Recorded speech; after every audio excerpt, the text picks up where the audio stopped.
You can't harm me. Are you a fucking ass? Do you not know who I am? He must not know who I am. I'm the juggernaut, bitch. I'm gonna hit you with your own pimp.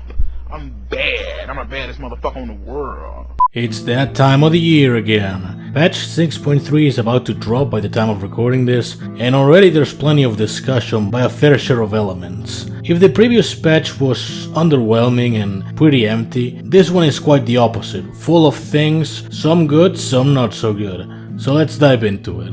The first thing mentioned is, as per usual now, the seasonal variants. This time around they've been given unique artwork for their cards, and I for one don't give a shit. And the variants from Winter 2023 are made available. Another interesting addition regarding these seasonal exclusives would happen to be the Shard Exchange store. In case you missed variants during a prize fight and you happen to really want them, you actually have the chance now. Except it's very expensive, costing 5,000 gold and diamond shards each. Now 5,000 gold shards are relatively easy to collect. I know I'm speaking with bias, but you can get it more or less in like 2 weeks if you're dedicated. 5,000 diamond shards will take about 2 to 3 months. More so if you refuse to do rift battles.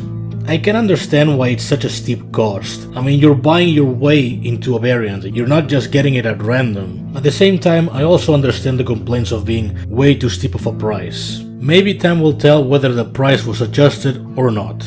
Another feature worth mentioning would happen to be replays. They're pretty self-explanatory. Up to 10 replays get automatically saved, and you can favorite a total of 10 replays. I don't know, there really isn't much to comment on it other than it's a nice addition to have. There's been speculation that it could be used for small PvP tournaments, but it might be sloppy to pull off.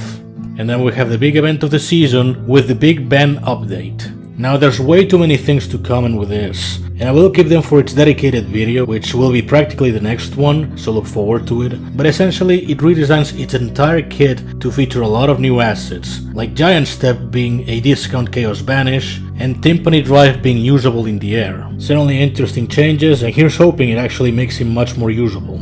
And in part that will hold true because several variants have also been adjusted, some for the better, others for the worst. Case in point, Windswept is not as usable as before, and the likes of Deathwish has taken a bit of a hit in terms of her ability. The rest of them are upgrades compared to their previous version.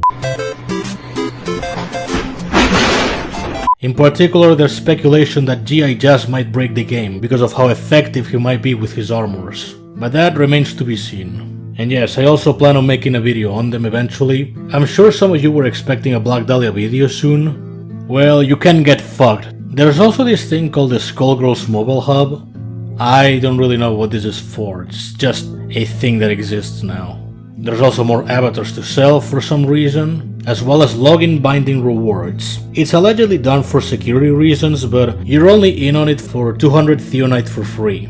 You can also select your main menu track, which doesn't make much of a difference to me anyway, and also Corrosive Element ended up being killed off, which I guess is a positive change considering the Windswept nerf. Having it running around otherwise would have been pretty disruptive.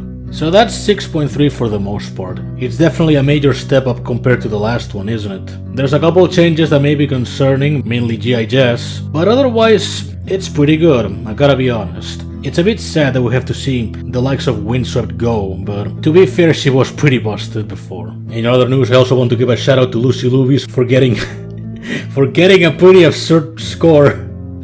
That was definitely legit. Oh man, that was a wild ride and a half. Man, so fucking Rift players just are the most correct people on earth, I swear to God. ¿Piensas en el Betis para aguantar más en tus relaciones sexuales? Sí. Sí. Oh. Eso es verdad.